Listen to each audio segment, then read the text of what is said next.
సరే నా మాట వింటారా? ఒక రాబరీ అయితే వ్యవస్థలోనే తప్పు తర్వాత పట్టుకోండు. ఇంత లక్షలాది మంది దగ్గర వస్తున్నప్పుడు ఒకరిని వచ్చి నువ్వు మేనేజ్ చేసి ఒకరితో చేసి ఎలా పట్టుకుంటుంది వ్యవస్థ మొత్తం? ఎక్కడ తర్వాత ఇప్పుడు కాకపోయినా రేపు కొంత ఎల్లుండు ఎక్కడో దగ్గర వాడు నోటు చదువుతాడు, వాడితో పాటు ఇంకోడెవడో ఉండుంటాడు, వాడు వీడు వీరుడిలాగా మేము చూసాం మేము దొరకలేదు వైట్ టూట్ అంటారు. అది అలా పొగతో పట్టుకుంటారు, మానరు. ఇవాళ కాకపోతే రేపు ఎల్లుండి వస్తుంది బయటికి. కానీ దాన్ని ప్రివెంటివ్ చేయడానికి లేదు. ప్రివెంటివ్ చేయడానికి ఏం చేయాలి?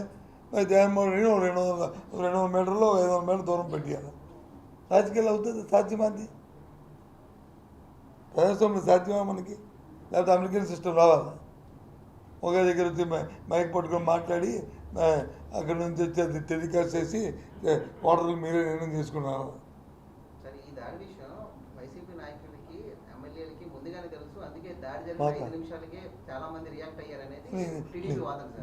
టీవీలో చూపెడుతుంటే నువ్వు దాడి జరిగిన నిమిషంలో టీవీ చూపెట్టే కదా ముందు చూపెట్టేసేవి. నువ్వు ముందుగా చూపెడితే అది కరెక్ట్.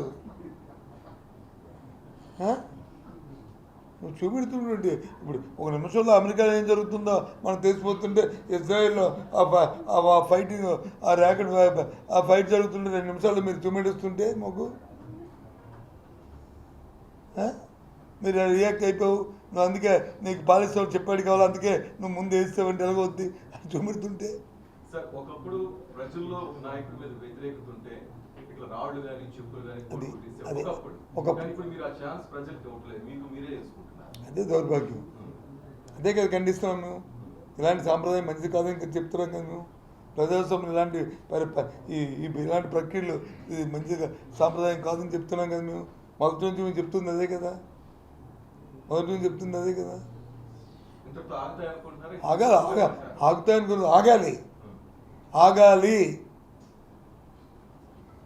ఆగాలి పెద్ద వ్యవస్థ మీద నమ్ముకున్నాడు ఏ వ్యక్తి అయినా సరే ఇలాంటి ప్రక్రియలను ప్రోత్సహించకూడదు.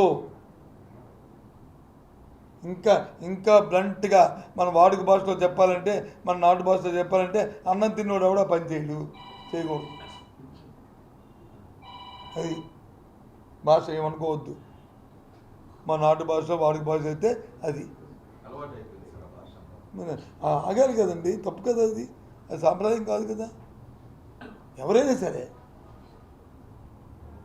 జగన్మోహన్ రెడ్డికి దాడి జరిగితే ఆయనకు గాయం అయితే రాష్ట్రానికి గాయం అయిందా? వైసీపీ నాయకులు ఎందుకంటే హడావిడి చేస్తున్నారని పవన్ కళ్యాణ్ ప్రశ్న. ఎస్, అవును. ఆయనకేం తెలుసు? ఆయన విలువల గురించి కానీ, వ్యవస్థ గురించి కానీ, సిస్టమ్ గురించి కానీ, గవర్నర్ ఆఫీస్ కానీ, ముఖ్యమంత్రి ఆఫీస్ కానీ, లేదు మంత్రుల ఆఫీస్ కానీ, లేదు చీఫ్ సెక్రటరీ కానీ, డీజీపీ కానీ, వ్యవస్థల గురించి తెలిసిన అయితే అలా మాట్లాడదు.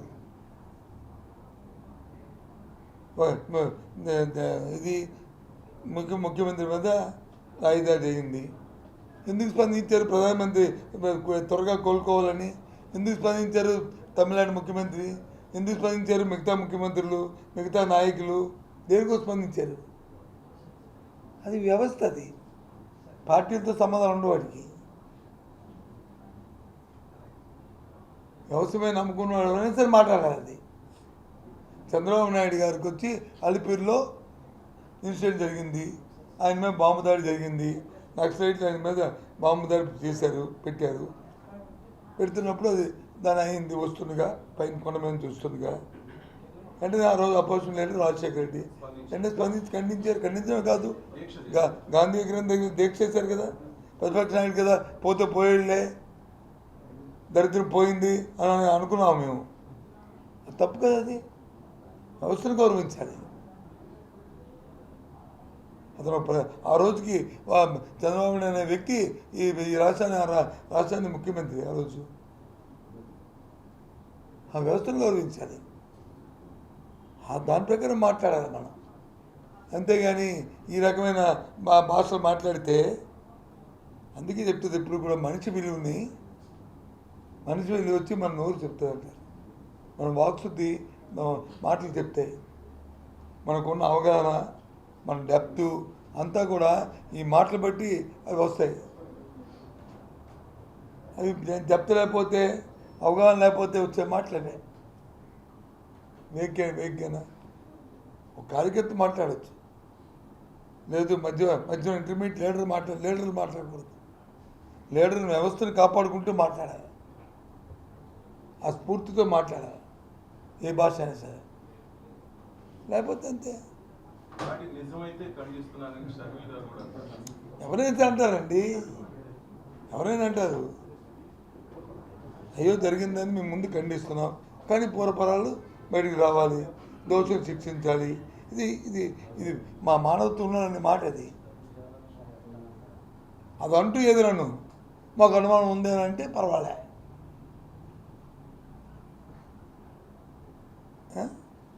సార్, ఈ 5 ఏళ్లలో వైసీపీ నేర చరిత్ర కానీ కూల్చివేత పాలన చూస్తే ఫ్యాన్కి తుప్పు పట్టింది కాబట్టి గొడ్డలు గుర్తుగా మార్చుకోవాలని మన ఆయన మాత్రం తుప్పు, ఆయనది చాలా షైనింగ్ ఉంది. మాకు తుప్పు పట్టి దానికి షైనింగ్ ఉందా? ఆయన 2 సార్లు 2 దిక్కలు పోటీ చేసి నేను ఎక్కడా కూడా పార్టీ పెట్టిన వ్యక్తులు వచ్చి గౌరవంగా ఓడిపోవడం చూడలేదు. ఆ రోజు ఎన్టీ రామారావు పోటీ చేశారు, ఒక దగ్గర ఓడిపోయి 2 మిగతా దగ్గర గెలిచారు. వాళ్ళ అన్నయ్య గారు చిరంజీవి గారు పోటీ చేశారు, ఒక దగ్గర గెలిచారు. అవునా కదా? మరి ఎందుకు ఘోరంగా? అందుకే ఎలాంటి తుప్పు పెట్టుకొని మాట్లాడబట్టే ఈయన షైనింగ్ ఉన్నాడా? చెప్పండి. ఇండియా షైనింగ్ వాజ్పేయి గారి సిద్ధాంతం వచ్చి ఈయన షైనింగ్ ఉన్నాడు. ఏం మాటలేవి, తెలిసి తెలియని మాటలు. ఇంకా పరిపక్వత రాలే, ఇంకో 20-30 సంవత్సరాలు పడుతుంది. అంటే 21 సీట్లలో కూడా ఆయన గెలవడంటారు సార్. ఏది Pawan Kalyan wait and see.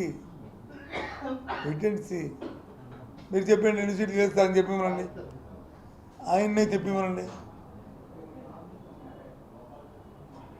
ఎన్ని సీట్లు గెలిచి చెప్పనండి.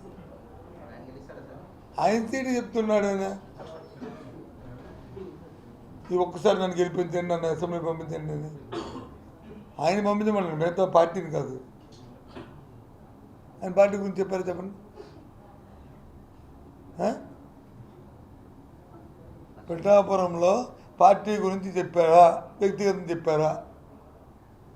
ఆయన రాష్ట్ర నాయకుడా, పార్టీ నాయకుడు కదా, మా అధ్యక్షుడు కదా.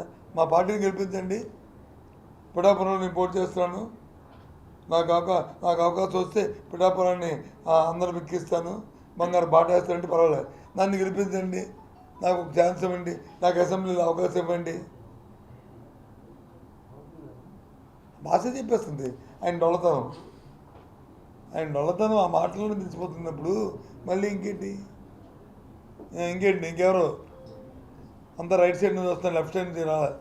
చాలా ఉన్నాయి సార్. ముఖ్యమంత్రి గారు నాన్నగారు కన్నా నేను ముందు ముఖ్యమంత్రిని, కనీసం రెస్పెక్ట్ లేదు రాజకీయాల్లో. ఎందుకు ఏంటి ముఖ్యమంత్రి రాజీనామా చేస్తే 10 రోజుల్లో అడ్మినిస్ట్రేషన్ అంటే ఏంటో చూపించగలరు. దేనికి? అది కదమ్మా, ముఖ్యమంత్రి నాన్నగారికి కంటే ముఖ్యమంత్రి 100% ఓకే. ఏటి ఇప్పుడు ఆయన ఉద్ధరించింది ఏంటి, ఈయన ఉద్ధరించింది ఏంటి? ఆయన 14 సంవత్సరాల్లో ఆంధ్ర రాష్ట్రం ఉద్ధరించింది ఏంటి, ఈయన 5 సంవత్సరాలు ఉద్ధరించింది ఏంటి? 14 సంవత్సరాలు ముఖ్యమంత్రి చేశాడు కదా, 40 సంవత్సరాల ఇండస్ట్రీ కదా ఆయన చెప్తుంది. ఆయన పేరు మీద ఒకటి గుర్తొచ్చేది చెప్పనండి. రాష్ట్రంలో ఎన్టీ రామారావు 2 రూపాయల బియ్యం తీసేస్తే ఆ పార్టీది చెప్పనాడు. ఆయన తర్వాతే వచ్చాడు ఈ ముఖ్యమంత్రి గారు నాన్నగారు. ఆయన పేరు చెప్తే ఎన్ని గ్యాప్కి వస్తే చూడండి. ఈ ముఖ్యమంత్రి గారు 5 సంవత్సరాల ముఖ్యమంత్రి, ఈయన పేరు చెప్తే ఎన్ని వస్తే చెప్పనండి. ఈయన పెట్టిన పథకాలు నేను మార్చగలరా? రాజశేఖర్ పెట్టిన పథకాలు నేను మార్చగలుగుతామా? కానీ ఈ ఉద్ధరించిన వ్యక్తి చంద్రబాబు నాయుడు ఉద్ధరించింది పథకాలని మారిస్తే ప్రజల నుంచి స్పందనే లేదు. చెప్పండి, ఏది ఆయన పెట్టింది, ఆయన బ్రాండ్ ఏది చెప్పనండి. అనుభవం ఎన్టీ రామారావు పెట్టాడు 2 రూపాయల బియ్యం, ఆ తర్వాత రూపాయి బియ్యం తీస్తారు, తర్వాత ఉచితంగా బియ్యం, అది ఫైన్ 100%. ఆరోగ్యశ్రీ పెట్టాడు, పేరు కావస్తే తర్వాత ఎన్టీఆర్ శ్రీ అని, లేకపోతే ఇప్పుడు వచ్చి మళ్ళీ మళ్ళీ వైఎస్ఆర్ చేయని పేర్లు మార్చాం కానీ ఆరోగ్యం తీసుకెళ్తామా